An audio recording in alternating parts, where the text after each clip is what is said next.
What's up guys, my name's Dean, it's round 9 and we are going to preview everything that's coming up this round. We're going to go through all the changes and everything, so please have a big thumbs up if you do enjoy today's video. Now, first game is coming up tonight. It is the Hawks and the Swans, couple changes.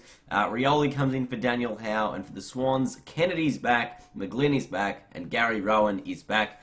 Dean Towers omitted after not kicking a buddy. Unlucky for him. Jack Hiscock's out after, I think that was his first game last week. And Tommy Papley out with a shin injury. Now, and this has been a very big week for a lot of Hawthorn supporters and obviously Hawthorn people at the club due to the roughhead scenario. And I think it's going to be very difficult for Hawthorn to actually come out and play, really good football. There might be some players like Jordan Lewis that their minds might just be a little bit elsewhere, and that's totally understandable. And that's why I think that they might not be mentally prepared to come into a game like this. Even though this is Hawthorn we're talking about here, who have been resilient through just about everything. We'll wait and see how big a toll it's going to take on them. But I think Sydney might beat them just because their minds might just be wandering a little bit.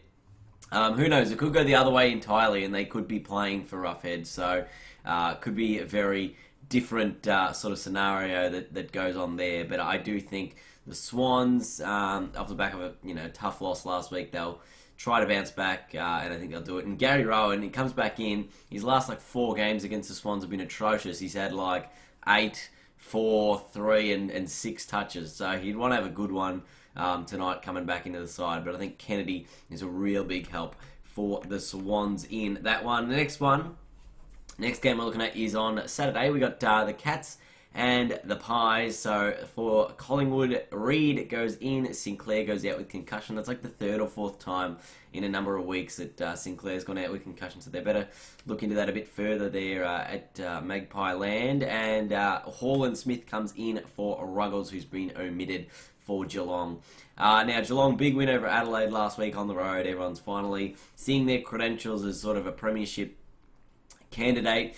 Before the season started, I didn't want to believe that Geelong were, as good a team as I, thought they were going to be. And then, you just looked at their draw and you go, well, they're a lock for top 4. Their hardest game is in round 1 against Hawthorn. So they got some pretty, they got somewhat of a soft draw. So I definitely think that they will finish top 2.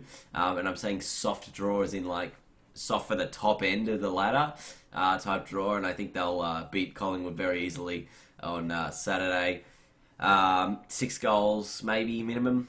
I think Geelong are just going that well, and Collingwood, they beat Brisbane last week, who have made a ton of changes, but we'll get to that later. So Geelong are going to win this one. Coming up next, we have the Crows and the Gold Coast Suns up at Metricon Stadium in the Gold Coast. A lot of changes here.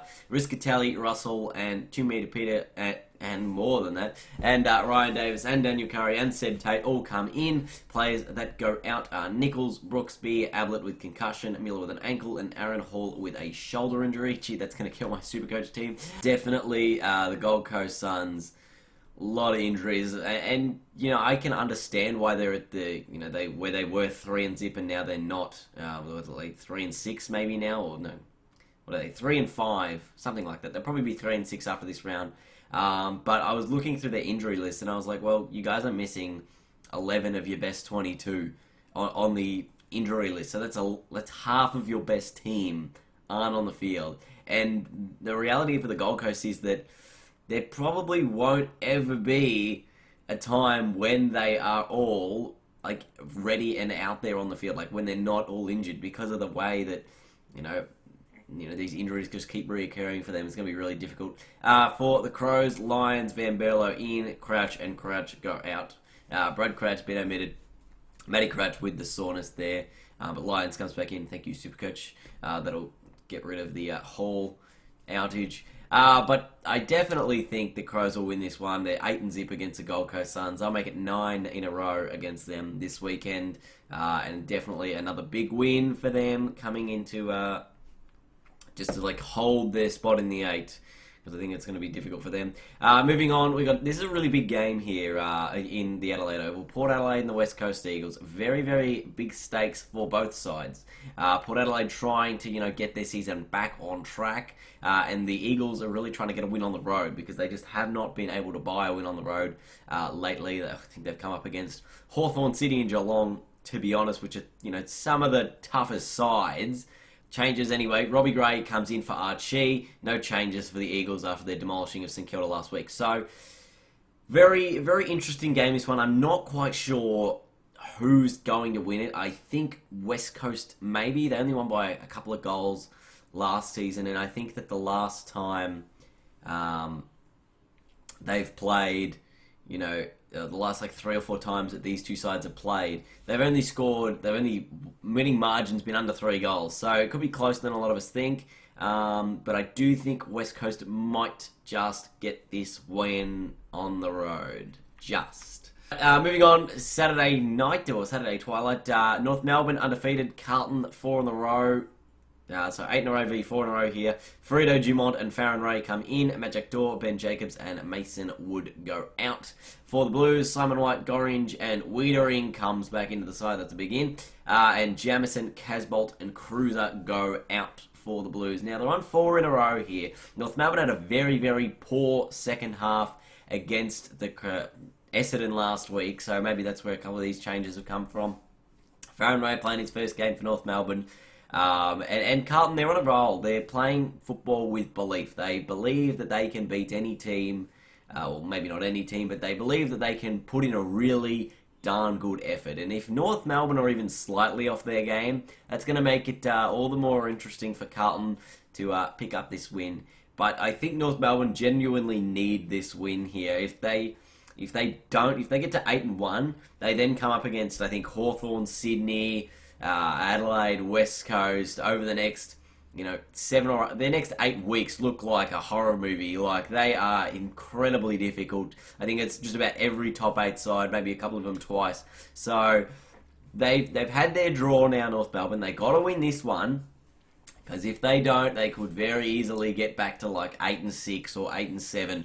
And I'm not saying that lightly. You look at their draw, it's going to be very difficult for them to win against those really quality sides. And then Carlton, they're on the right track. We know this, but are they capable of now taking it to a side that is better than, let's say, a Port Adelaide who they beat last week? So North Melbourne are definitely much better than Port Adelaide this season. Can Carlton beat North Melbourne? It is a big question. I think North will win. But I would not be surprised if the Blues pull off an upset in this one. And moving on, we got the Fremantle Dockers and Richmond. This is the battle at the bottom end of the ladder. But Richmond, hopefully we can get our season back on track. All right, come on, guys. Let's be impartial here. Dawson, Pavlich and Sheridan come in. Hill, Sutcliffe and Mzungu go out. And for the Tigers, Cochin and Kane Lambert come back in. Daniel Rioli out with a family illness, and Corey Ellis with some general soreness. So they're probably just resting the young kid. Coming over to Perth for this clash. It's a really interesting one as well, because Fremantle have been playing, a lot better than their zip and 8 suggests. But they're somewhat, I'm not going to say tanking, maybe. Barlow had 40-something touches, 45 touches or something last week in the Waffle Reserves, and he's not in the side this week, so I'm very confused with that decision. Wonder where he's going to be next year, if he's still going to be at the Dockers.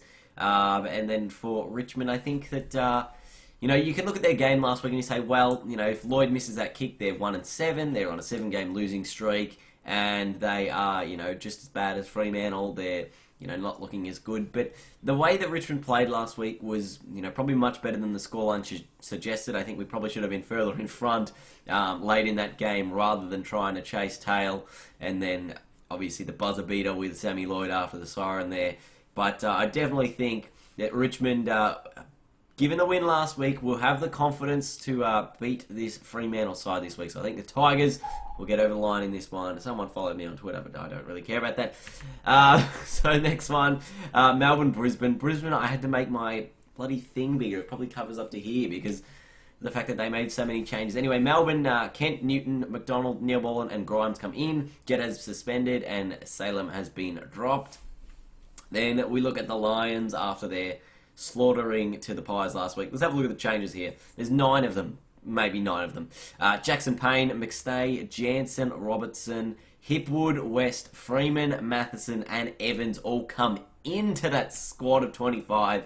Out goes Josh Green, Marco Pepperone, Josh Walker, Dane Beams with the knee, Clay Beams with the groin, and Darcy Gardner with a finger injury. Who knows, maybe even 3 more players might get omitted, and they'll have a 9-change week. Like, that's almost half the team. I mean, at the moment it's 6 changes, which is a quarter of your team. So they could make another 3, which is, very close to half.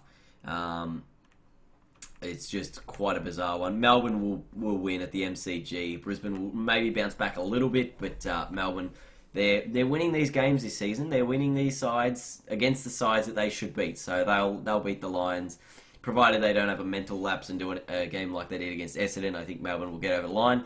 And then the Giants and the Dogs on Sunday. GWS, look at that.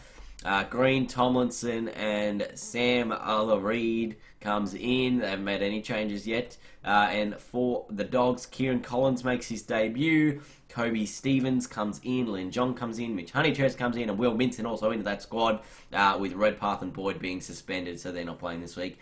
The 2 sides of the coin of this game is that you've got the Bulldogs, who are, a side up and coming, very good, and they're, lacking sort of their defence. And with Boyd going out, that's really going to hurt them. And Redpath goes out of that forward line with no Tom Boyd to replace him. So that's a little bit annoying for them. And then you just look at the Giants and their forward line, and you go, wow, just good luck to you, Western Bulldogs. If you win this game, you will definitely make the top 4, but I don't see it happening. I think the Giants will beat the Dogs this week, and they have such a strong side. I worry so much. They've got a big game against Adelaide next week, I think, the Giants, so that will definitely tell us where they are at, and it's away next week as well, so that'll be huge.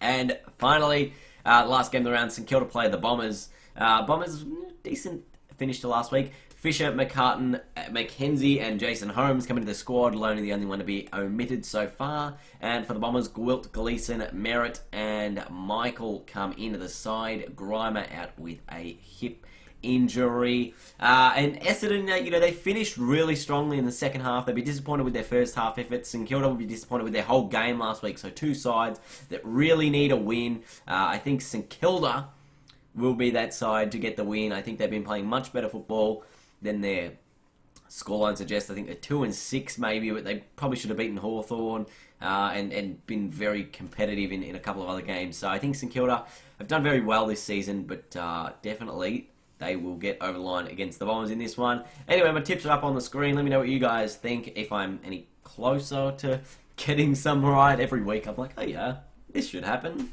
Then I get it wrong. So let me know why I'm wrong in the comment section below, please. Leave a big thumbs up if you did enjoy today's video. And until next time, I will see all of you guys on Monday for the wrap-up. So I'll see you guys then. Bye-bye.